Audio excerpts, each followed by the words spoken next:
On the night of July 15th, factions of the Turkish military, which were linked to the Gulenist terror cult, launched a coup attempt. Confusion and chaos swept across the country. As the future of Turkey hung in the balance, the coup plotters raced to control the flow of information.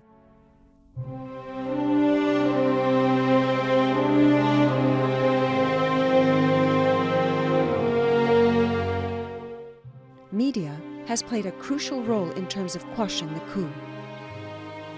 Journalists became prime targets, but they were also front-row witnesses to how the night unfolded. Here's their story.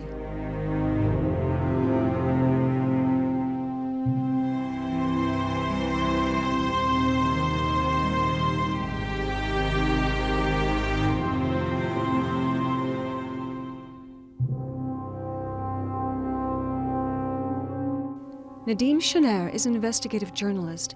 He had a simple and normal life with his loving wife and daughter. In 2007, he decided to investigate the murder case of Armenian journalist Hrant Dink. He didn't know then that he was about to walk into a nightmare. As Şener dug deeper, he realized it was no ordinary case. He says that all the arrows pointed towards a secretive group that had infiltrated the police force. He was talking about the followers of Fethullah Gulen, the leader of a terror cult called Gulenists. Gulen, a former imam from Turkey who lives in self-imposed exile in the US. Turkey's National Security Council now says that the Gulenists have for years been infiltrating state institutions and labels the group a terrorist organization. But 9 years ago, Şener was a lonely voice sounding the alarm. While I was looking into Hrant Dink's murder case, I realized that members of the Gulenist terror organizations were behind it. People immediately warned me to stay out of it. They used the Turkish expression, "Don't stick your staff into the beehive." I said, "I'm not just sticking my staff, I'm sticking my whole hand into it." The Gulenists began to threaten Şener to drop his investigation. When he refused, he quickly discovered that it wasn't just the police force the group had infiltrated. I was immediately convicted by Gulenist prosecutors. They initially sentenced me to 32 years, while Hrant Dink's murderer, Ogun Samast, was only sentenced to 20 years. But even that wasn't enough for the secret organization. Soon, Şener's phones were tapped, and he said false evidence was planted on him. He had never had a criminal record, but now he was accused of being part of a team that was going to assassinate President Recep Tayyip Erdogan's son. I thought they were going to kill me. I knew they were murderers because of the way they threatened me. But at least I knew that there is the written law, and a trial will show that their accusations are not true. Anyone would see that my actions were in accordance with journalism and not acts of terrorism. For years, Şener was the face of resistance to what he was convinced was a grave Gulenist threat. Now he only wishes he could have done more before the Gulenists enacted to take over an entire country.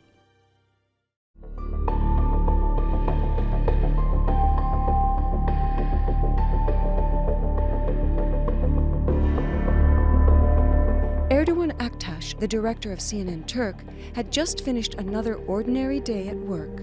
But within a few hours, he would have to make some of the most strategic moves of his life. Twitter'da fotoğraflar dolaşmaya başladı.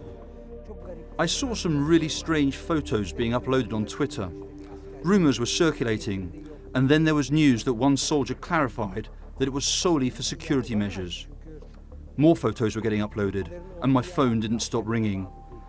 I wasn't able to come to terms with what was happening. I was talking to CNN Turk headquarters and calling my friends working at the editorial desk. I was saying, just hold on for a moment, stay calm. And then it hit me. I instantly emailed our editorial group, saying, I could be exaggerating a little, but everyone get some spare clothes and quickly come to the newsroom. I think this is a coup attempt. That night, Aktaş and his colleagues tried to do their work while simultaneously fearing for their lives. Yaşadım. Açığını söyleyeyim. I was so scared. To tell you the truth, our Ankara office is located near government buildings. It's very close to the presidential palace. Jets were flying very low over us. Helicopters were opening fire without warning. There were many lives that were lost as they were firing randomly. Because of this, we had to run downstairs 4 times to take shelter. Gözeterek ateş açmadıkları için But most of all, Firat was worried for her child. gece boyunca pek çok defa Throughout the night, I received several calls from my daughter, screaming and crying, asking me if I was alive and asking me to come home. She repeatedly asked who was bombing us and why and if we were all going to die. I struggled when I tried to explain what was happening. anne sana bir şey olacak mı diye soruyor. Bence yaşatmamalıydık.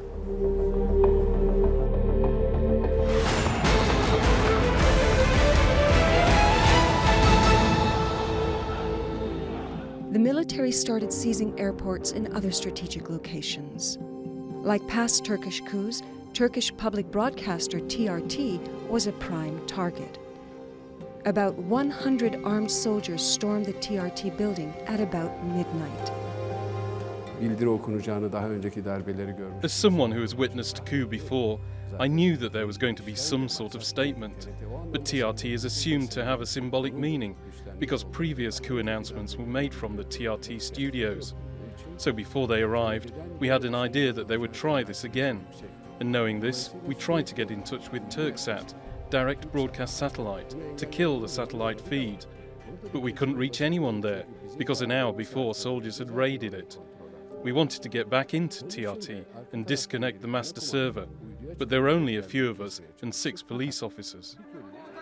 TRT deputy director in Ankara, Ibrahim Eren, was standing in front of the soldiers urging them to surrender.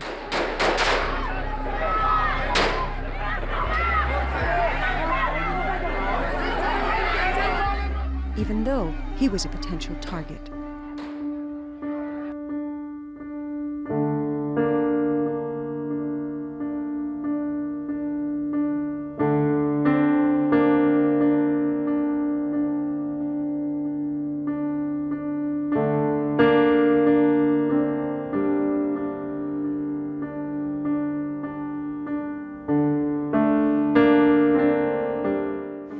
Bir bağırış çağırış sesleri geldi. Ne oluyor demeye kalmadan We overheard shouting. Before we even knew what was going on, the military came upstairs. I will never be able to forget that moment for the rest of my life. They said they were taking over the station on behalf of the Turkish armed forces. Eğer karşı koyan olursa vururum. Bir daha söylemeyeceğim. They made us all lie down, then they took us downstairs. I found out later the one giving orders was Lieutenant Colonel Ümit Gençer. When we were downstairs, they told us to lie down again on the floor. They tied our hands behind our back. At first they said they were doing this because of a threat they had received from Daesh and they were here to protect us. Then someone above these soldiers started to give commands to the soldiers. He said if anyone tries to speak again or asks a question, first hit them with your weapon, and then if you need to shoot them, do it. This is not a joke. It was then that I figured out that it wasn't a terrorist threat, but a coup attempt. The lieutenant colonel called out that he will be reading the military statement, and so he put an official uniform over his camouflage uniform.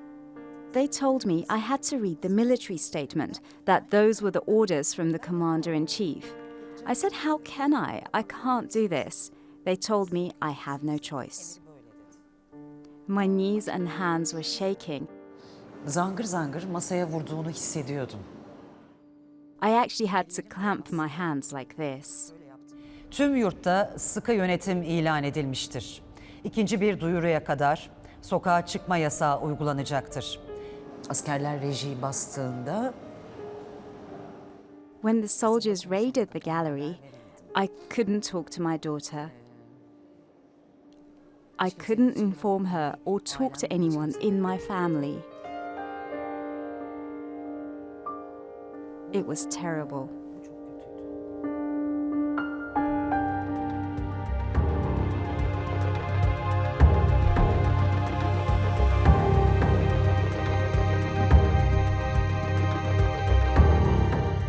Derhal açık herhangi bir televizyon var.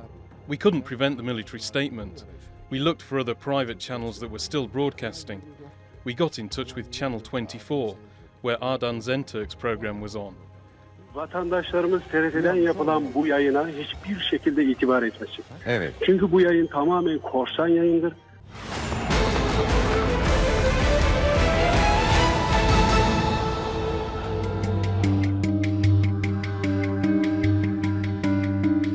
I was in the middle of a special broadcast about the Nice attacks. Soldiers also raided TRT's English language network, TRT World, in Istanbul.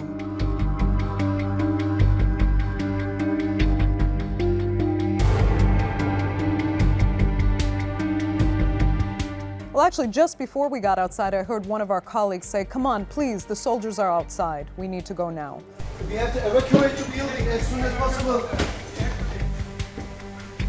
Let's go, let's go, let's go.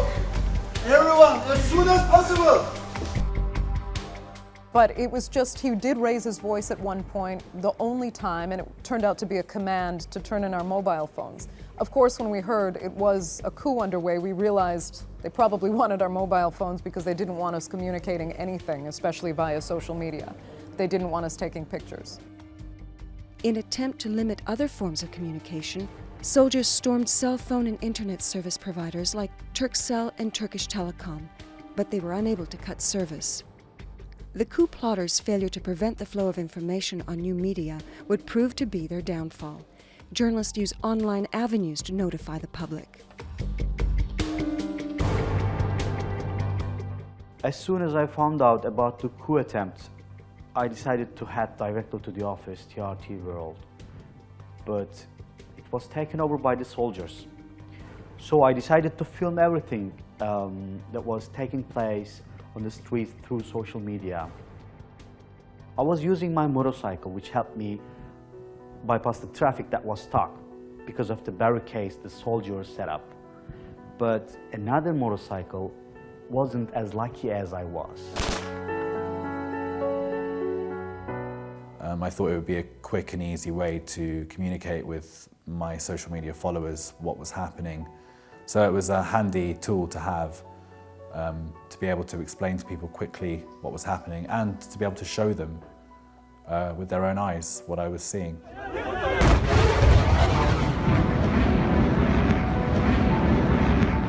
Right, I think a jet just flew really, really close to us and there was a loud explosion. I'm not sure there is definitely gunfire now.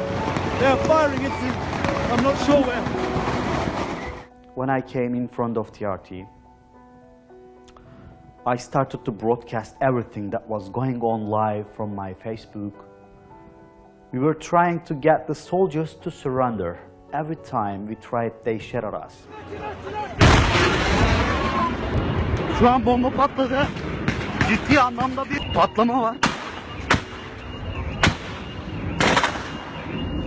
The number of followers on my Facebook page were increasing so fast. I was shocked. That's when I understood how powerful of a media source the social media had become.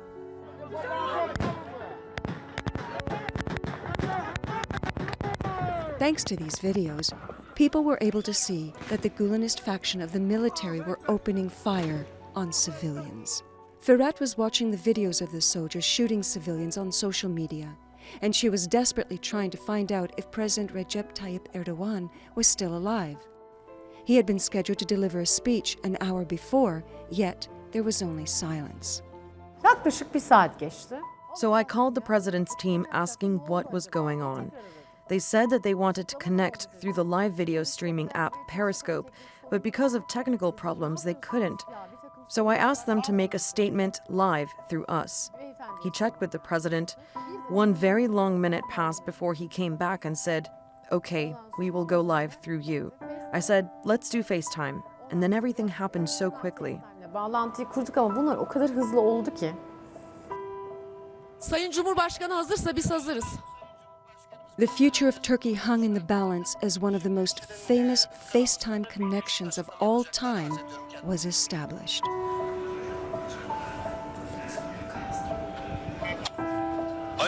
Buyurun Sayın Cumhurbaşkanım, dinliyoruz biz sizi.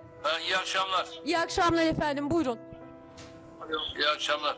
Tabii bugünkü bu gelişme gerçekten silahlı kuvvetlerimizin içerisindeki bir azınlığın ne yazık ki kalkınma hareketidir. Ve bu malum yapıya ait paralel yapılanmanın teşvik ettiği, üst akıl olarak onların kullandığı bir harekettir. Ülkemizin birliği, beraberliği, bütünlüğüne yönelik bu harekete karşı inanıyorum ki milletçe vereceğimiz güzel bir cevapla bunlar gerekli olan cezayı alacaklardır. Bu tip konularda Cumhurbaşkanı'nın görüntüsü de önemli. During a coup, it's so important for people to know that the president is still alive. I could hear my heart beating fast. My hand was shaking. And I was trying to force my arm to stand still so I could hold the phone. Ötesinde bir şey söylüyorum. This was the first public statement from the head of the state revealing a Gulenist minority in the armed forces of carrying out the attempted coup. Milletimizi illerimizin meydanlarına davet ediyorum. Havalimanlarına davet ediyorum ve milletçe meydanlarda, havalimanında toplanalım ve bunların o azınlık grubu tanklarıyla, toplarıyla gelsinler. Ne yapacaklarsa halka orada yapsınlar. Halkın gücünün üstünde bir güç ben tanımadım bugüne kadar. The president may have appeared small on the phone screen, but the impact was huge. Millions of people poured onto the streets.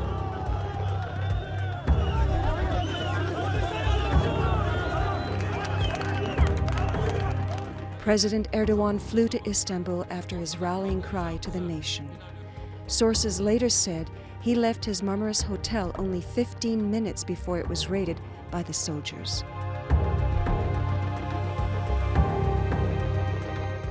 Cumhurbaşkanımızın sağ olduğunun öğrenilmesi. It was really motivating when we found out that the president was alive and heard him telling people to take to the streets. I think that was when the nation had a clearer understanding of what was required from them. Tayyip Erdoğan'ı ekranda görünce Cumhurbaşkanı... When I saw Erdogan on screen, I was relieved because the president was alive and was now in control. He urged people to take to the streets, even though it was very alarming. Seeing people risking their lives, standing in front of tanks was just an amazing moment. Sokağa çıkması, insanların canını içe sayarak...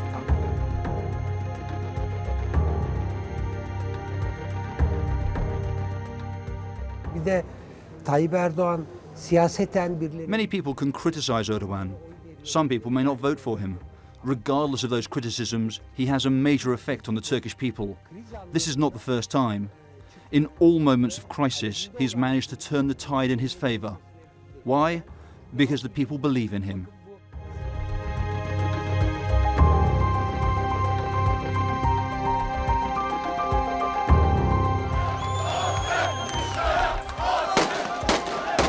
İstiklal Caddesi'nden abartmıyorum. I'm not exaggerating. About 10,000 people waving Turkish flags suddenly streamed into Istanbul's most famous street, Istiklal Avenue. They pushed their way towards Taksim Square and the soldiers who were waiting there. The soldiers were stuck and soon they started to fire, and yet more people started heading onto the streets. Evet, Taksim'de gergin dolanlar yeniden başladı. Polis aracının içerisinde bakın onlarca asker...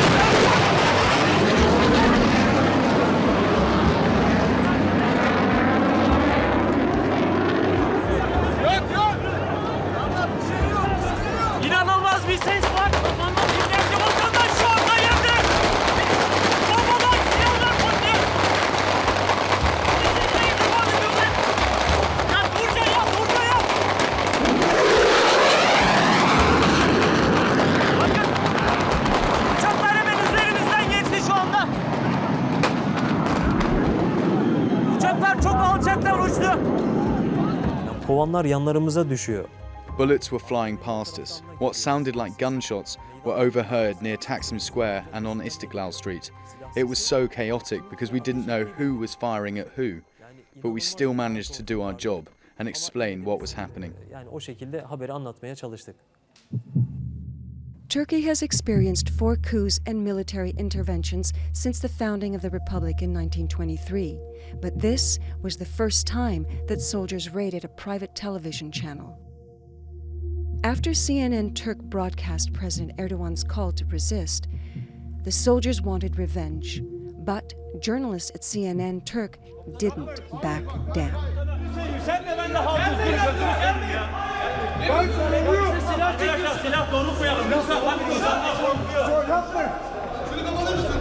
Ya ben sorumluyum. Ben geleceğim.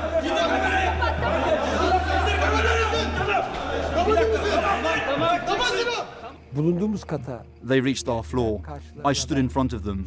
I said, "Stop and stay calm."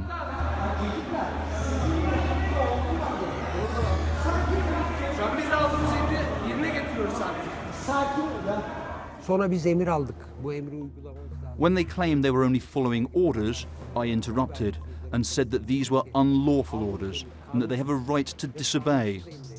I told them to have some water and calm down, but another lieutenant came. This time they were more harsh and said that the place needed to be emptied. They also said that we needed to stop broadcasting. Erdogan Aktaş and his team predicted that the military would raid the channel, so they planned ahead. Ben de bir mikrofonu, telsiz mikrofonu alıp cebime koydum. I got a wireless microphone and put it into my pocket. I tried to communicate with our viewers by using a wireless microphone. I wanted to inform people that we were trying to keep broadcasting, using at least our phones to stream a live program on Facebook or social media. At the same time, there was turmoil in the building. Police Special Operation Forces were at the entrance to the building. I got a call saying that the Special Forces were asking to cut off the power in order to attack the coup soldiers, but I said, don't even think about it, because I didn't want to lose the broadcast. At that moment, I could hear shots being fired.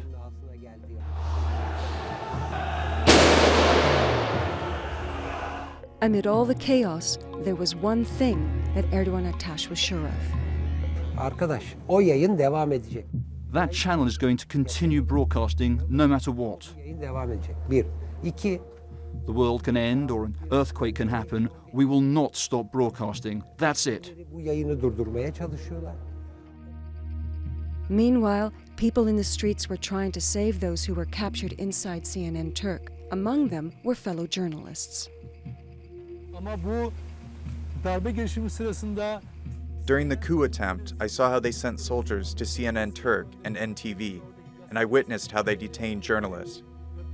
I went to CNN Turk and came face to face with the coup plotters. I screamed, "Get out of here, you have raided my home." We were in a physical altercation with them.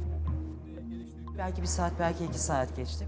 Maybe 1 or 2 hours passed. One of my colleagues asked me if I had seen if the soldiers were still upstairs. I looked and they were not there. The workers in the gallery room said they were gone. My friends who were locked in the room also came out. We hugged each other.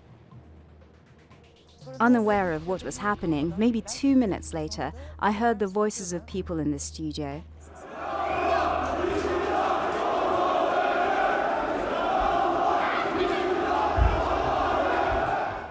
So many people flooded into the studio.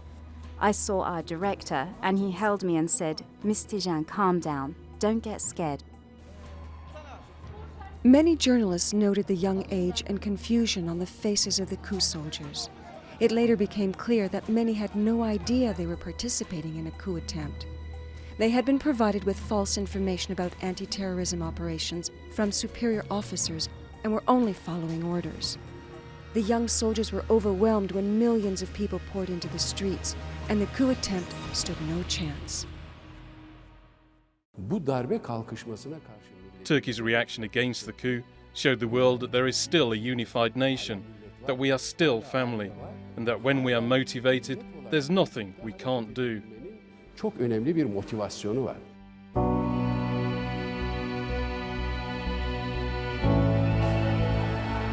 Turkey had experienced 4 previous coups and military interventions. But this time, the people stood up and said, if you want power, you need to get it at the ballot box.